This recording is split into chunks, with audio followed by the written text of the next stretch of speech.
안녕하세요, 청취자 여러분. 저는 30대를 한창 달리고 있는 여자로 최근에 알턴 일을 확 뽑아버린 사건을 겪고 속이 시원해져서 사연을 공유해보고자 이곳을 찾아왔습니다. 물론 여기에 올려진 사연 전부를 소개해 주시는 건 아니라는 걸 알고 있지만 그래도 제 사연이 여러분들께 소개가 된다면 뿌듯하기도 하고 재미있을 것 같기도 하네요. 사람이 참 대외적인 모습, 겉으로 꾸며진 것만 보고 판단하면 안 된다는 것을 이 나이 먹도록 실감하지 못하고 있다가 이제야 알게 되었습니다. 제가 얼마나 바보 같은 삶을 살아왔는지를 깨닫고 알에서 깨어나오게 되었는데 아직도 알 속에서 꿈틀거리는 사람들이 많다는 걸 알게 되어 이렇게 글을 올려봅니다. 저처럼 알 밖으로 나오는 게 무서우신 분들이 있다면 부디 제 사연을 들어주시고 두려움을 이기고 그 자리를 박차 나오시길 바랄 뿐이랍니다.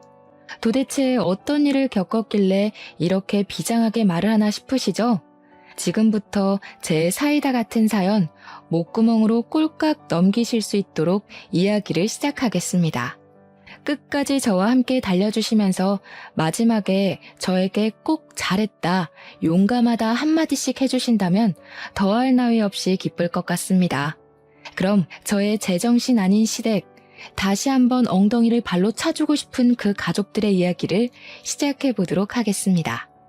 저는 어릴 적부터 부족함 없이 하고 싶은 건 뭐든지 할 수 있게 해주시는 부모님 밑에서 자라 구김살 없어 오냐 오냐 예쁘다는 소리만 들으면서 자랐습니다.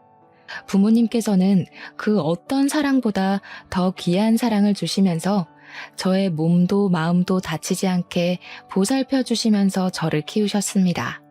저희 집은 상당히 재력이 있는 집안이었기 때문에 어릴 때부터 저는 가지고 싶은 것과 하고 싶은 것들을 부족함 없이 채우며 건강하게 자랄 수 있었습니다.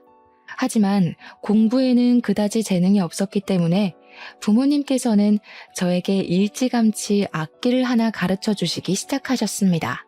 남들 다 거쳐가는 피아노로 시작했지만 피아노는 재미가 없어서 그만두었고 어머니를 따라서 바이올린을 전공하게 되었습니다.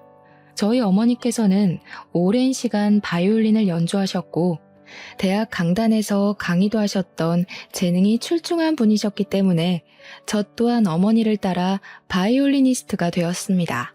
하지만 어머니처럼 거창하리만큼 실력이 대단하여 알아주는 전공자는 아니었고 그럭저럭 중간은 하는 연주자였는데 운이 꽤 좋았습니다.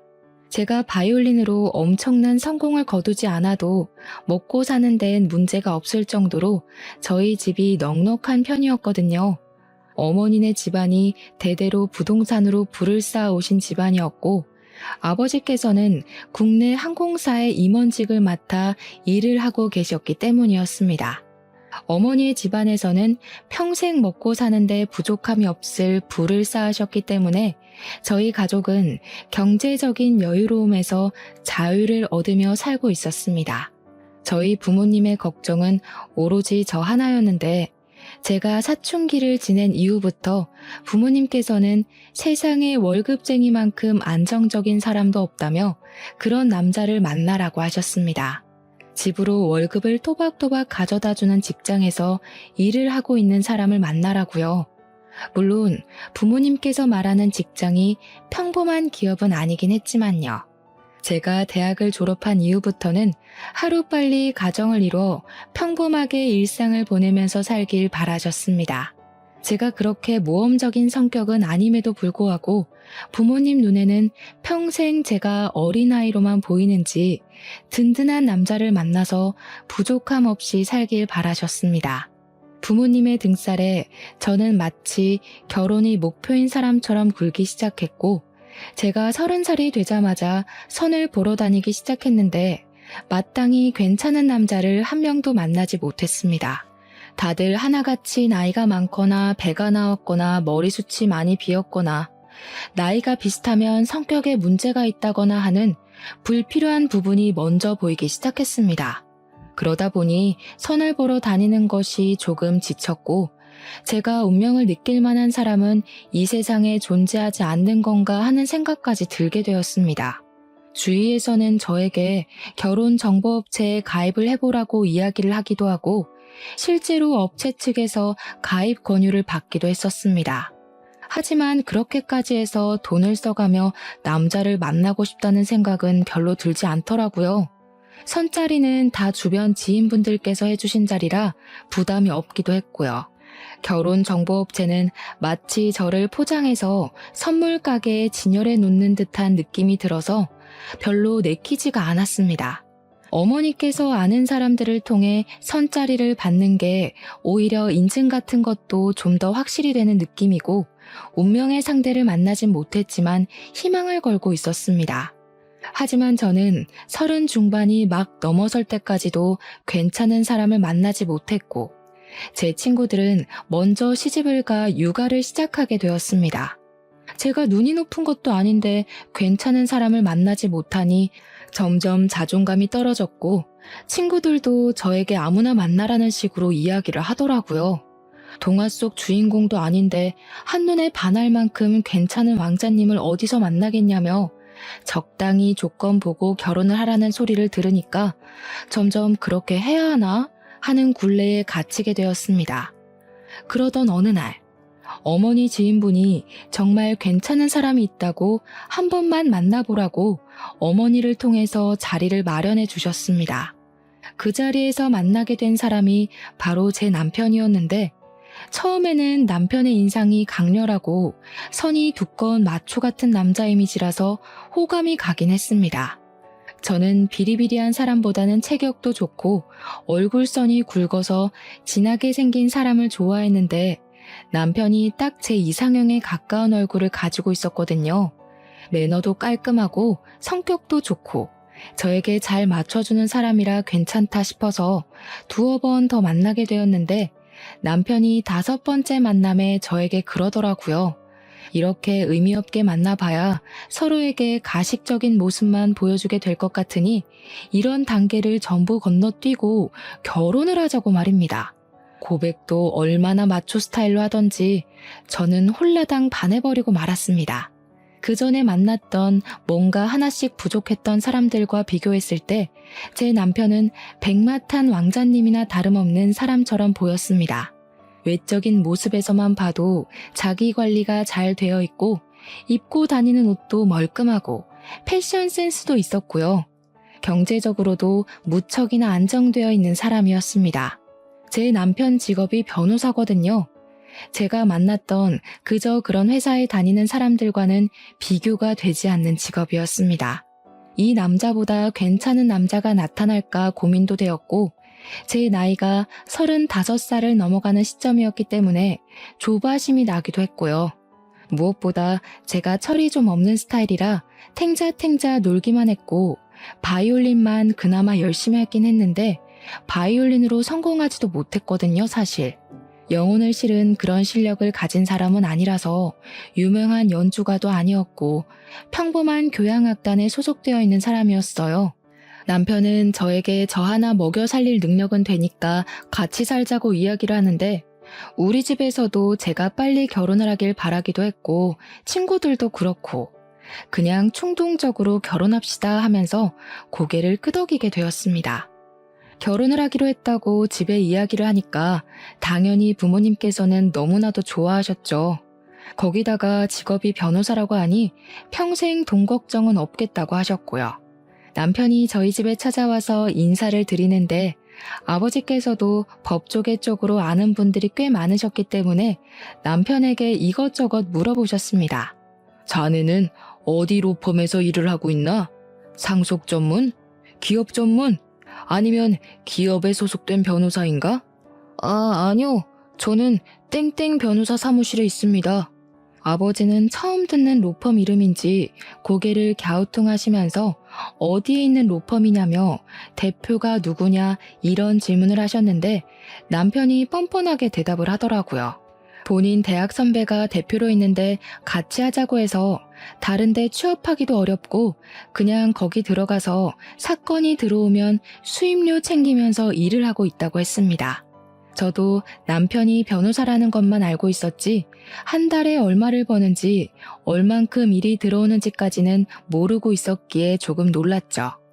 남편은 거기서 말을 아끼지 않고 변호사들도 좋은 로펌에 가야 돈을 많이 버는데 자기는 그런 급은 아니라면서 며칠 동안 사건이 없는 날도 있어요 하면서 웃는 게 아니겠습니까?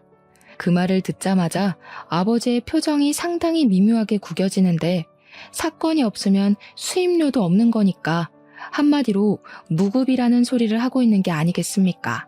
저는 남편이 너무 솔직하게 모든 걸 털어놔버린 바람에 놀라서 사례가 들리고 말았고 연신 기침을 뱉어야 했습니다.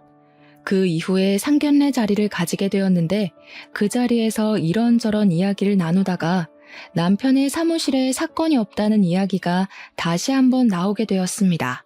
남편은 부끄러움도 없는 건지 자신이 돈을 많이 벌지 못하는 변호사임을 계속 강조했고 부담스럽게 저희 집에 잘 부탁드린다는 이야기를 하더라고요. 아무래도 아버지께서 이리저리 아는 분들도 많으시고 국내 유명 항공사의 임원으로 계시니 콩고물이 떨어지기를 바라는 것 같았습니다.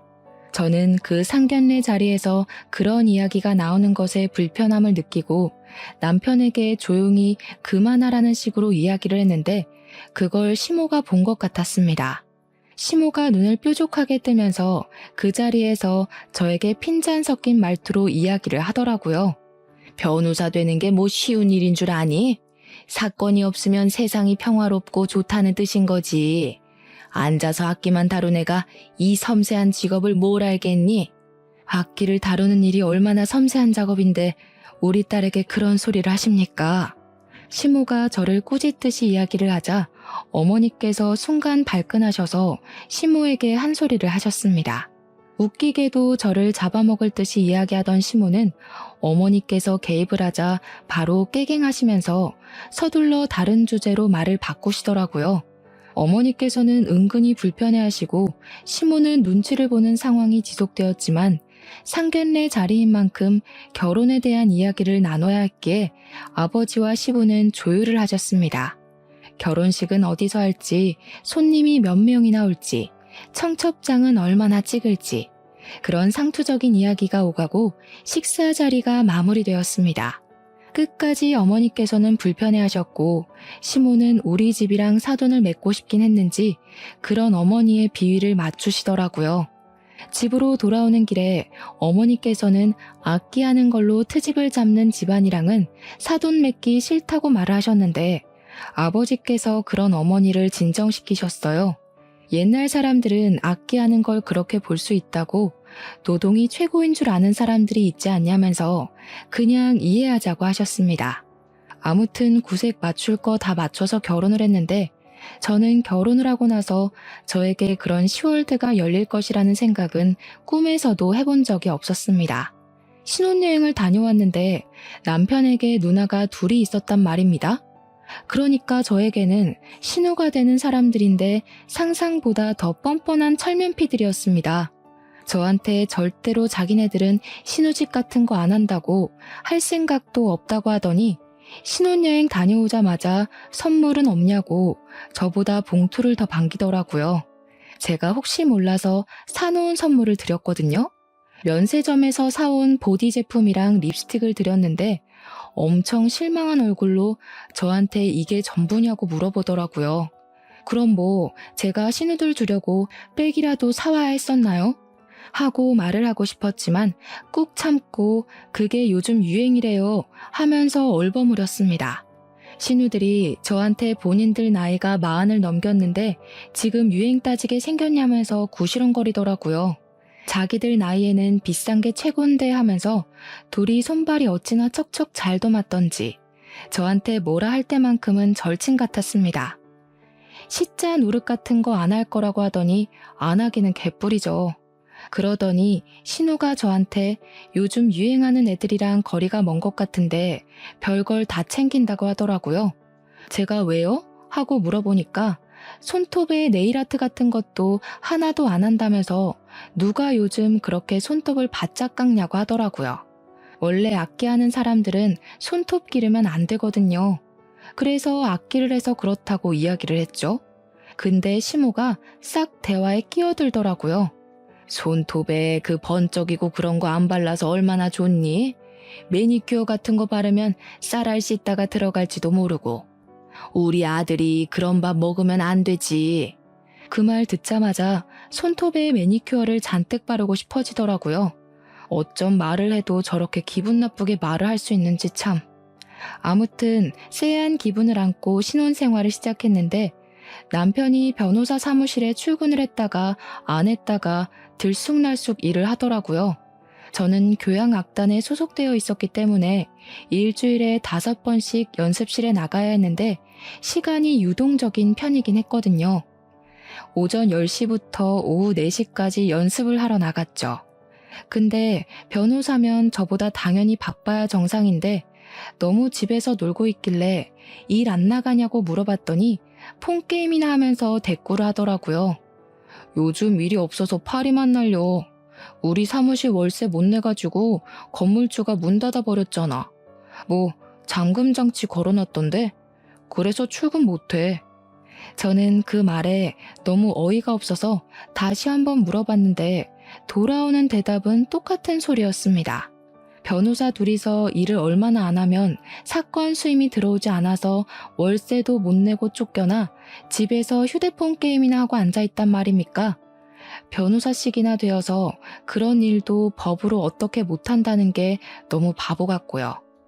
물론 월세를 못 낸 게 저 사람이니까 뭐라고 해도 어쩔 수 없는 일이지만요. 진짜 빚 좋은 개살구라는 말이 딱 우리 남편에게 어울리는 말이지 않겠습니까? 저한테 슬쩍 눈치를 보면서 장인어른한테 말 좀 해주면 안 되나 하더라고요.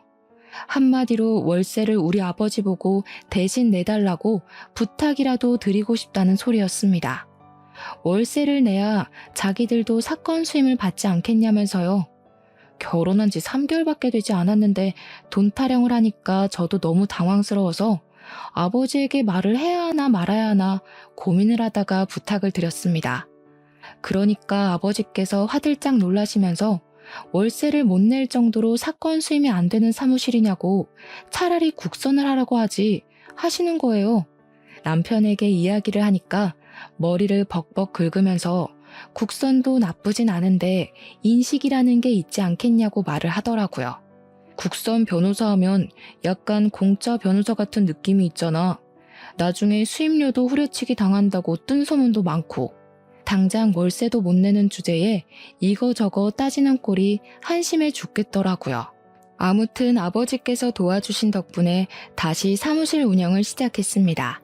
그러고 나서 어버이날이 되어서 시댁에서 밥이나 먹자고 하시길래 남편이랑 같이 시부를 모시고 식당을 갔는데 시모의 표정이 엄청 언짢아 보이는 겁니다.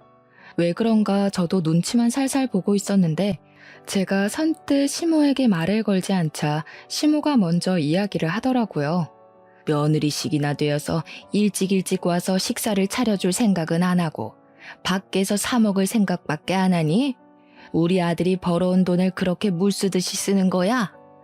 아니, 제가 무슨 남편 월급으로 사치를 하고 있으면 할 말이 당연히 없겠지만 저희 집에서 남편 사무실 밀린 월세까지 갚아준 마당에 그게 무슨 소리랍니까? 제가 어이가 없어서 입을 떡 벌렸죠. 거기다가 이 비싼 곳에서 밥을 먹게 된 이유가 시부가 밖에서 비싼 밥 먹고 싶다고 노래를 부르셔서 예약까지 해서 온 것이었습니다. 제가 원해서 온 것도 일방적으로 정한 것도 아닌데 시모가 다 제가 게을러서 밥 차리기 싫어서 여기 온 거라고 치부해버리니까 서운하더라고요. 저도 입이 뚫려 있는데 삼키는 건 아니다 싶어서 시부가 여기 오고 싶다고 노래를 불러서 온 거라고 톡 쏘아붙였죠. 그러니 시모가 저한테 자기는 며느리가 차려준 밥이 먹고 싶다고 하시는 겁니다. 그때 우연치 않게 시간이 맞아 늘러붙은 신우가 그러더라고요. 엄마, 무슨 말을 그렇게 해? 올케가 형석이네 사무실 월세도 냈다고 하던데. 엄마가 이러면 형석이한테 좋을 거 하나도 없어. 웬일로 첫째 신우가 제 편을 들어주면서 이야기를 하는데 괜히 고맙고 그렇더라고요. 하지만 이 모든 것이 사건의 빌드업이 될 거라고는 상상도 하지 못했죠. 불편한 식사 자리가 끝나고 집에 가려는데 첫째 신우가 저를 붙잡더라고요. 올케네 아버지가 국내 항공사 임원이라고 하셨지?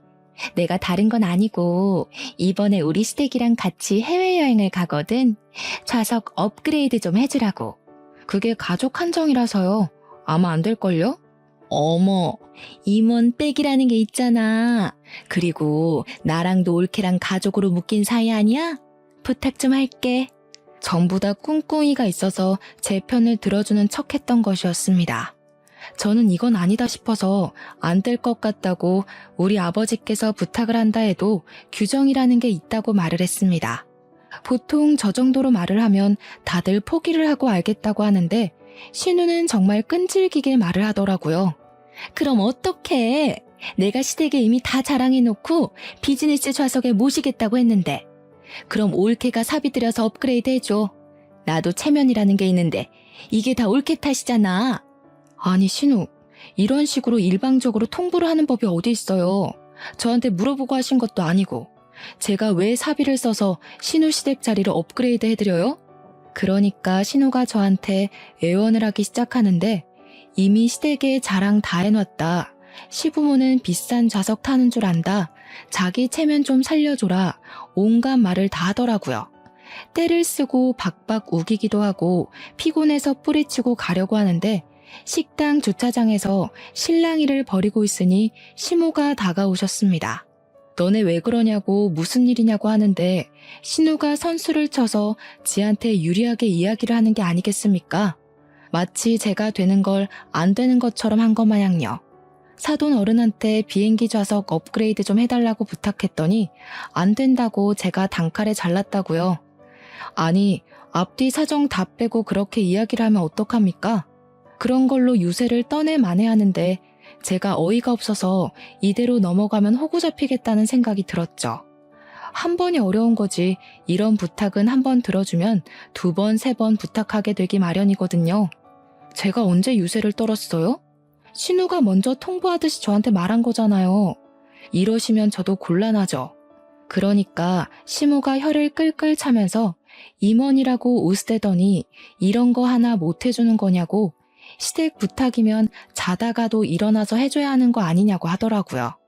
그 말에 진짜 사상이 엿보이고 저희 집을 무시하는 처사라는 게 느껴져서 저도 발끈했습니다. 무슨 시댁이 갑이고 제가 을도 아닌데 제가 왜 그래야 해요? 부부는 평등한 관계예요, 어머님. 그러니까 시모가 제 등짝을 찰싹 소리가 나게 치더니 남자랑 여자랑 어떻게 같을 수가 있냐고 하는 게 아니겠습니까? 억울하면 남자로 태어나래요. 그걸 옆에서 지켜보는 남편은 꿀먹은 벙어리가 되어서 딴청이나 부리고 휴대폰이나 보고 있고요. 배신감까지 느껴지더라고요. 바짝 고개 숙이고 부탁을 해도 모자랄 판에 당당하게 나오니까 진짜 해주기 싫더라고요. 저는 이런 부탁 못 들어드립니다. 저희 아버지는 공정하게 회사 일을 하시는 분이에요. 회사에도 규율이라는 게 있습니다. 그럼 어떡해? 나 이미 시댁에 설레발이란 설레발은 다 쳐놨는데 돈도 없단 말이야. 제가 발을 동동 구르는 신우를 보고 남편 옆구리를 쿡 찌르니까 그제야 신우한테 미리미리 말을 해줬어야지 장인한테 부탁하기 어렵다고 하며 한마디 거들더라고요. 그러자 시모가 눈을 세모나게 뜨면서 장인어른이 그깟 월세 한번 내줬다고 눈치라도 주는 거냐면서 남편에게 다그치듯이 이야기를 하는데 가관이었습니다. 본인은 그깟 월세 한번 도와준 적 없으면서 말은 똑바로 해야지. 도와준 사람은 전데 왜 욕을 먹는 것도 제가 되어야 하는지 이해를 할 수가 없었습니다. 남편이 제 표정이 점점 굳어지니까 그런 거 아니라고 그냥 그런 부탁을 한다는 것 자체가 어려운 거라고 하더니 저한테 집에 가자고 하더라고요. 남편도 더 이상 이야기를 해봐야 좋을 게 없다고 판단을 한 건지 자리를 서둘러서 정리하려고 했습니다. 차에 타서 집으로 오는 내내 제 표정이 한껏 구겨져 있었는데 남편은 눈치까지 밥 말아먹은 건지 나 잘했지? 이러고 있더라고요. 그러면서 자기도 할 만큼 했으니까 저한테 아버지한테 부탁이라도 한번 해보라고 만약 비즈니스로 업그레이드 되면 서로 좋은 거 아니냐고 하더라고요. 저는 욕만 먹었는데 도대체 서로 좋은 거라는 소리는 어디서 나오는 건지. 남편한테도 아버지께 그런 부탁드리는 거 눈치 보이고 싫다고 했더니 남편이 입을 다물더라고요. 그런데 며칠 뒤에 아버지에게 먼저 연락이 와서는 저에게 항공권 예약 번호를 알려달라고 하시는 게 아니겠습니까? 무슨 소리냐고 되물었더니 아버지가 그러시더라고요. 사위가 연락 와서는 신혼에 가족여행 가는 거 좌석 업그레이드 좀 해달라고 하던데? 그 정신 나간 인간이 저희 아버지께 자기가 연락을 해서 좌석을 업그레이드 해달라고 한 것이었습니다. 염치도 없게 말입니다. 제가 속상해 죽겠다고 아버지는 왜 그거 해주신다고 해가지고 나를 더 화나게 만드냐고 했더니 아버지께서 껄껄 웃으시는 겁니다. 좋은 게 좋은 거 아니겠냐고. 시댁 눈치 보는 것보다야 그냥 한번 해주는 게 낫다는 식으로 말씀을 하셨습니다. 결국에는 신우한테 항공권 예약 번호를 알려달라고 연락을 했더니 저한테 뭐라고 씨부리는지 아십니까? 어차피 이렇게 해줄 거면서 그때는 왜 기분 상하게 안 된다고 한 거야? 앞으로는 부탁하면 바로바로 좀 해줘. 알았지? 비행기 티켓을 그냥 취소시켜버릴까 고민을 하다가 신우 시부모로 보이는 사람 2좌석만 업그레이드를 해버렸습니다. 원래 직원 할인이니 업그레이드니 직계 가족만 가능한 거고 아버지 백으로 임의로 업그레이드하는 건데 그 식구들 전부 다 해줄 수는 없었습니다.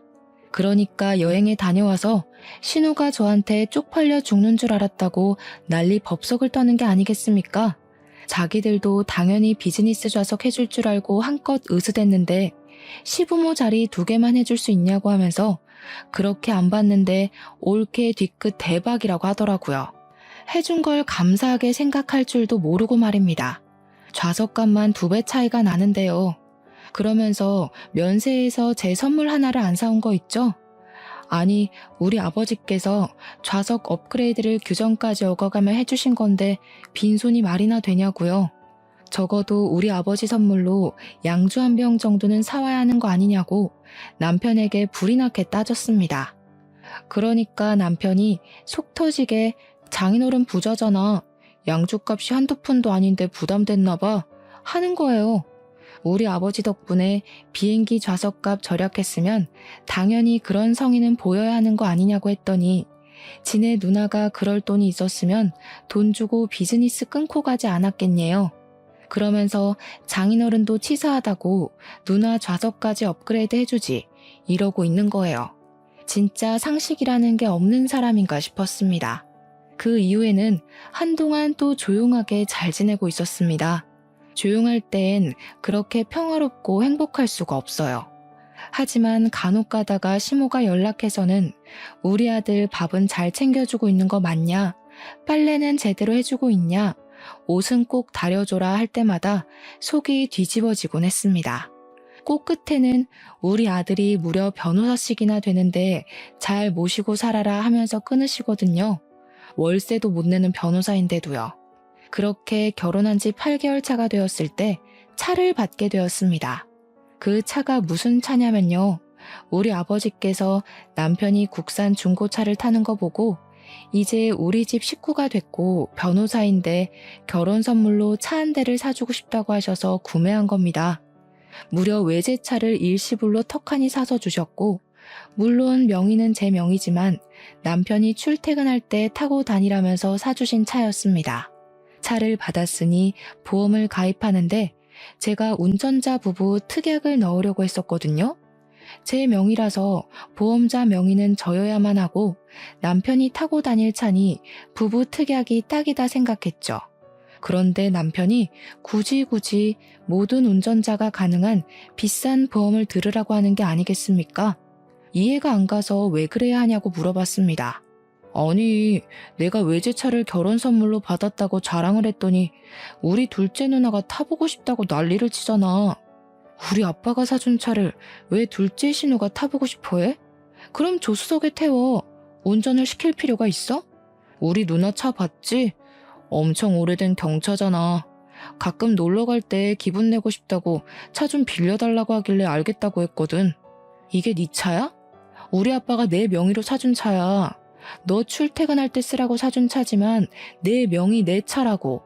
그래, 말 잘했다. 장인어른이 나랑 결혼했다고 나 타라고 사준 차잖아. 나 타라고. 너 진짜 돈 가지고 사람 치졸하게 만드는 구석이 있다? 당신이야말로 너무한 거 아니야? 어떻게 새 차가 나오자마자 신우를 빌려준 애 만에 그런 소리를 할 수가 있어. 당신 출퇴근할 때 기살라고 사준 차라고. 신우들한테 빌려주지 말고 절대로 난 싫으니까 보험은 내가 알아서 들 거야. 알겠어? 저도 너무 화딱지가 나서 남편한테 소리를 지르면서 이야기를 했습니다. 그러고 나서 운전자 부부만 가능하게 보험을 넣고 몇 주간 별 탈 없이 시간을 잘 보냈단 말입니다. 하루는 어머니께서 차 구경도 하고 싶고 얼굴도 보고 싶으니까 근교에 있는 카페에 가자면서 주말에 연락을 하신 거예요. 저랑 남편이랑 둘 다 같이 나오라고 맛있는 거 먹고 기분도 내자고 하면서 시간 약속을 잡으시길래 남편한테 이야기를 했습니다. 어머니께서 나오라고 하니까 준비하라고 했더니 남편이 엄청나게 당황하면서 오늘? 지금? 당장? 갑자기 이러면 어떡해 하는 겁니다. 왜 그러냐고 어차피 오늘 일정도 없고 집에서 그냥 놀고 먹는 거보다 밖에 나가서 바람 쐬는 게 좋지 않겠냐고 했더니 남편이 제 눈치를 보더라고요. 밖에 나가기 귀찮은데 그냥 쉬고 싶은데 하면서 뭉구적 거리는데 빨리 옷 입고 나오라고 차키 내놓으라고 시동 걸고 기다리겠다고 했습니다. 그러자 남편이 딴청을 부리기 시작하는데 느낌이 진짜 쎄하게 들더라고요. 차키 어디 있냐고 재차 물어보는데 대답을 하지 않길래 설마 신우한테 빌려준 거냐고 물어보니까 남편이 그러더라고요. 누나가 조카들이랑 조카 친구 가족이랑 놀러를 가는데 차 좀 빌려달라고 하는데 그럼 어떡해. 짐도 워낙 많고 또 경차라서 고속도로 달리기가 위험하다고 하는데 조카들 사고라도 나면 큰일이잖아. 네가 책임질 것도 아니고. 도대체 내가 책임을 왜 져야 하니? 그러면서 부부싸움을 제대로 하게 되었습니다. 너무 염치 없다. 보험은 어떻게 한 거냐? 왜 나한테 상의 한마디도 없이 그런 짓을 하는 거냐고, 나를 우습게 보는 거냐고 소리를 꽥꽥 지르면서요. 남편도 할 말이 없고 자기 자존심은 상하니까 저한테 친정 식구들을 만나든 말든 마음대로 하라면서 방문을 쾅 닫고 들어가는 게 아니겠습니까? 결국 저는 너무 짜증나서 아버지께 전화를 걸어서 저를 좀 데리러 와달라고 부탁을 드렸습니다. 제가 짜증나서 정신 나가겠다고 막 울어대니까 부모님이 저 데리고 드라이브를 시켜주셨어요. 그리고 그 자리에서 모든 이야기를 털어놓았습니다. 어머니께서는 정말 경우 없는 집안이 아닐 수가 없다면서 날이 갈수록 마음에 드는 구석이 없다고 화를 씩씩 내셨고 아버지는 아무 말씀도 없으셨습니다. 결혼한 지 1년도 채 되지 않은 시점에 이런 일이 생기니까 저도 너무 속상했습니다. 그런데 진짜 더 짜증이 나는 건 첫째 신우고 둘째 신우고 둘 다 염치는 밥 말아먹은 문외한이라는 점이었습니다. 둘째 신우가 차 빌려가는 거 말고는 다른 문제가 없었기에 그나마 정상인가 싶었는데 그것도 아니더라고요. 둘째 신우가 시집을 제일 먼저 가서 딸이 하나 있었는데 그 시조카가 초등학교 3학년이었습니다. 저한테 악기를 배웠으면 좋겠다고 하면서 저에게 자기 딸이 잘하는 악기를 찾아달라는 게 아니겠습니까? 저만 해도 이것저것 다 배워보고 결정을 했던 거라 신우에게 이야기를 했더니 막무가내로 저에게 악기를 찾아달라고 생떼를 쓰더라고요. 시조카가 뭘 잘할지 제가 어떻게 알겠냐고 하면서 저도 바이올린 말고 다른 악기는 다룰 줄 모른다고 거절을 했더니 글쎄 저에게 교향악단에 한번 데려가 주래요. 거기 가면 악기 많지 않냐면서 한 번씩 해보면 찾을 수 있지 않겠냐는 겁니다. 진짜 쇼킹하죠? 다른 악단 사람들의 악기를 한 번씩 연주해보게 하면 어울리는 악기를 찾을 수 있지 않겠냐는 말이 너무 비상식적이고 무식하게 들렸습니다. 여기 계신 분들 다 프로이시고요. 자기 악기를 남의 손에 맡기는 일은 절대로 하지 않으세요. 그러니까 까다롭게들 군다면서 구시렁거리는데 그 정도는 상식 아닌가 싶더라고요. 뭐든 자기 손탄 물건은 남에게 빌려주지 않는 법이지 않겠습니까? 아무튼 악기를 배우고 싶다고 하길래 제가 그럼 바이올린을 배우겠다고 하면 직접 가르쳐 줄 수 있다고 하니까 저한테 쓰다 남은 악기 없냐고 하더라고요. 악기 값이 비싸서 얼마나 배울지도 모르는데 돈 주고 사기가 아깝다고 그래서 제가 그냥 딱 잘라서 말을 했습니다.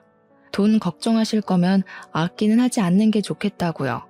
유지비에 레슨비에 악기 값에 돈 엄청 깨지는 일이라고 말입니다. 그 이후에 돈이 많이 든다는 말에 오기가 생긴 건지 뭔지 저한테 음악 쪽 일을 시키고 싶은데 싸게 후려칠 수 있는 방법 좀 알려달라고 둘째 신우가 쪼아대고 첫째 신우는 둘째 신우만 차 빌려주냐고 본인들도 빌려달라고 닥달을 하고 거기다가 시모는 자기 아들이 왜 이리 말랐냐면서 변호사 마누라씩이나 됐으면 사건을 좀 턱턱 물어와야 하는 거 아니냐면서 제정신 아닌 소리를 아무렇지 않게 하더라고요. 결혼한 지 1년쯤 되었을 때 저는 빠질 데도 없는 살이 5kg나 빠져 있었습니다. 보다 못한 우리 어머니께서 이혼하고 다시 집으로 돌아오라고 하셨고요. 제가 교행 악단 정기 공연을 준비하는데 계속 전화해서 방해하고 일을 시키려고 하고 마음에 안 드는 티를 팍팍 내니까 너무 지쳐버린 거죠. 남편이 중재라도 하면 다행인데 계속 우리 가족한테 그것도 못해줘? 이 말만 반복하고요. 참는 자에게 복이 있다고 정말 제대로 기가 막히게 복수를 하면서 새 인생 찾아갈 기회가 생겼습니다. 저희 결혼 1주년 기념일쯤 시부모님 결혼 40주년이랑 겹치는 바람에 온 가족이 해외여행을 가자고 말이 나온 겁니다. 당연히 저에게 온 가족 좌석을 비즈니스로 업그레이드 해오라며 항공권 구매까지도 저에게 해달라고 하더라고요. 뿐만 아니라 호텔도 예약해라, 일정도 짜놔라, 전부 다 최고급으로 해오라고 하는데 돈은 한 푼도 안 주더라고요. 제 돈으로 다 예약하라고 자기들은 몸만 가겠다는 거죠. 열받아서 부모님께 이야기하고 이혼하겠다고 하니까 어머니께서 곱게 이혼해주면 안 된다고 판을 짜기 시작하셨습니다. 비행기는 편도로만 끊어놓고 좌석도 날개 쪽 좌석으로 제일 시끄럽고 풍경도 안 보이는 곳으로 구매를 했습니다. 호텔도 엄청 고급스러운 호화호텔 옆에 딸린 허름한 2성급 비즈니스 호텔로 잡았는데 모텔보다 못한 수준이더라고요. 여행 준비는 제가 하겠다며 시댁에 떵떵 큰 소리를 쳐놓고 고급 호텔에 비즈니스 좌석을 끊어놓은 것처럼 뻥까지 쳤습니다. 그리고 여행 당일에 공항에 모여서 출국 심사를 하는데 제가 일부러 유효기간이 만료된 옛날 여권을 들고 갔습니다. 당연히 심사에서 걸리게 되었고 저는 만료된 여권으로는 비행기를 탈 수 없다고 쫓겨나게 되었습니다. 시댁 식구들이 다들 한 소리씩 하는데 웃음을 꾹 참고 집에 새 여권 있으니 다음 비행기를 타고 가겠다고 먼저 들어가 계시라고 이야기를 했습니다. 우리 면세 쇼핑하기로 했잖아. 나 카드 없는데. 카드 줘. 저는 고분고분하게 미리 전날 정지시켜 놓은 신용카드와 해외 나가서 밥 사 먹고 있으라며 선불 카드를 남편 손에 쥐어주었습니다. 비행기 타러 들어가는 걸 배웅하자마자 바로 변호사 사무실로 달려가서 이혼 소송을 시작했고요. 면세 쇼핑 중인 건지 남편이 전화가 와서는 카드가 안 긁힌다고 뭔가 잘못된 것 같다고 하길래 놀란 척하면서 알아보겠다고 연기를 했습니다. 정지된 카드로 뜬다고 호들갑을 떨길래 일단 당신 카드든 신호카드든 아무거나 긁으라고 이야기를 하면서 막 달래주었죠. 웃음 참느라 혼났네요. 그러더니 2시간 뒤에 전화가 와서는 이번에는 비행기 좌석이 이상하다고 하는 겁니다. 비즈니스 좌석이 아니라 일반석, 그것도 날개 쪽으로 배정을 받았다면서 빨리 장인어른에게 연락을 해보라고 하더라고요. 10분 뒤에 아무렇지 않게 연기를 하면서 남편에게 전화를 걸었습니다. 어떡하지? 비즈니스 좌석을 산 사람들이 많아서 우리처럼 공짜로 타려는 사람들은 뒤로 밀려서 일반석에 배정을 받게 된 거래.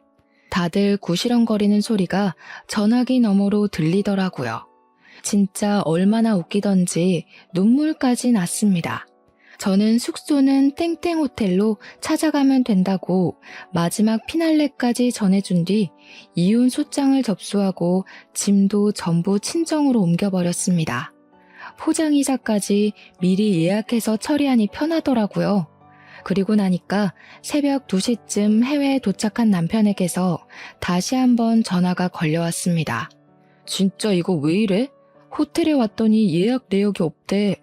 일단 우리 밥 먹으러 왔어. 그래? 그럼 그 호텔 옆에 보면 진짜 작고 허름한 호텔이 하나 있을 거야. 거기 가봐. 예약된 거 있을걸? 뭐라고? 제정신이야? 그 옆에 다 쓰러져가는 폐가 같은 저 건물이라고? 엄마, 일단 이 카드로 밥값부터 계산해봐. 그러면서 자기들끼리 우왕좌왕하는데 시모는 이 카드 안 긁힌다는 것 같은데 얘 뭐라는 거냐 하는 소리가 막 들리더라고요. 말도 안 통하는데 되는 일이 하나도 없다면서 시부모의 남편의 신혼의 가족들까지 전부 난리가 나는 소리를 전해 들었습니다. 다들 영어 한마디를 제대로 하는 사람이 없는 건지 계속 의사소통이 안 된다고 불평을 하길래 제가 친절하게 설명을 해주기로 마음먹었죠. 빈대처럼 들러붙는 당신네 가족들 전부 쫓아내기로 했어. 집 정리도 다 했고 이혼 소장 보냈으니까 한국 돌아오면 확인해. 여권 일부러 만료된 거 들고 갔는데 눈치 못 채더라? 표지색이 다른데. 그리고 비행기? 내가 정신 나갔다고 10명짜리를 전부 비즈니스로 끊니? 너네 가족 염치 없다. 호텔도 나보고 방 4개를 잡으라고? 허름한 모텔로 1박만 예약 잡았으니까 내일부터는 호텔도 알아보도록 해. 아 맞다. 면세점에서 쓰라고 준 카드는 정지된 카드니까 버리고 선불 카드에는 특별히 10만원 넣어왔으니까 맛있는 거 사 먹어. 돌아오는 비행기 티켓도 알아서 끊어서 와. 그랬더니 야 난리가 났더라고요. 바로 전화 끊어버리고 무음으로 돌려뒀습니다. 제가 전화를 받지 않으니 문자로 욕을 보냈다가 돈 좀 빌려달랬다가 미안하다고 했다가 또 욕을 하다가 무슨 모노드라마 보는 줄 알았습니다. 그 사달이 난 지 딱 3일이 지나서 친정집으로 시부모와 남편이 찾아왔더라고요. 우리 부모님께서 태연하게 무슨 일이냐 하니 시모가 씩씩거리면서 저 못 베어 처먹은 이러는데 우리 어머니께서 남편의 뺨을 제대로 치셨습니다. 뭐? 못 베어 처먹어? 누가? 내 딸이? 어디 빈대 같은 거지 새끼들이랑 사돈을 맺어가지고 여기 와서 난리 그만 피우고 이혼 소송 준비나 잘하셔. 위자료며 뭐며 우리 변호사가 최고액으로 때릴 테니까.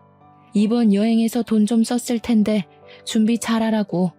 그러고는 소금 어딨냐 하길래 제가 굵은 소금 한 포대기를 드리니 그걸 전부 시부모와 남편에게 쏟아 부으시더라고요. 시모가 악소리 한번 못 내고 쫓겨나고 나서는 문 앞에서 고래고래 소리를 지르면서 문 열어 죽여버릴 거야 하면서 한 30분을 안 가고 버티더라고요. 결국 옆집에서 시끄럽다고 경찰에 신고를 했고 출동한 경찰이 시부모와 남편을 잡아갔습니다. 그 이후에 남편은 이건 아니다 싶었는지 찾아와서 빌고 연습실까지 쫓아오고 했는데 그때마다 경찰을 부르고 스토커로 신고를 넣었습니다. 그게 누적이 되니까 이혼 소송에서도 유리하게 작용을 하더라고요. 저는 소송을 시작한 지 4개월 만에 이혼을 했고 위자료도 1,500만 원을 받게 되었습니다. 제가 시댁에 쏟아부은 돈에 비하면 얼마 안 되는 돈처럼 보이긴 하지만 그래도 해치워서 속이 얼마나 시원한지 모릅니다. 이혼한 지 지금은 8개월 정도 지났는데 전 남편은 그때 해외에 나가느라 쓴 카드값을 갚아내느라 난리도 아니라고 하더라고요. 사건이 잘 잡히지 않은 탓에 국선 변호사 자리에 들어가고 싶다고 난리를 친다던데 신우들이고 시댁이고 서로 나몰라라 하고 덤터기를 다 전 남편에게 씌웠대요. 그리고 저한테 돈 좀 빌려줄 수 있냐고 연락이 왔는데 말이죠. 제가 정신 나간 것도 아니고 빌려주겠나요? 바로 차단부터 넣었습니다. 전전긍긍하는 모습을 보니 웃겨 죽겠더라고요. 이래서 수준 차이가 나는 사람을 만나면 안 된다는 걸 깨닫게 되었습니다. 겉모습에 현혹되지 않고 속 알맹이는 보는 사람이 되려고 노력 중인 지금 좋은 사람이 다시 한번 나타나길 바라며 글을 마무리하겠습니다. 길었던 제 사연 들어주신 여러분 정말로 감사합니다.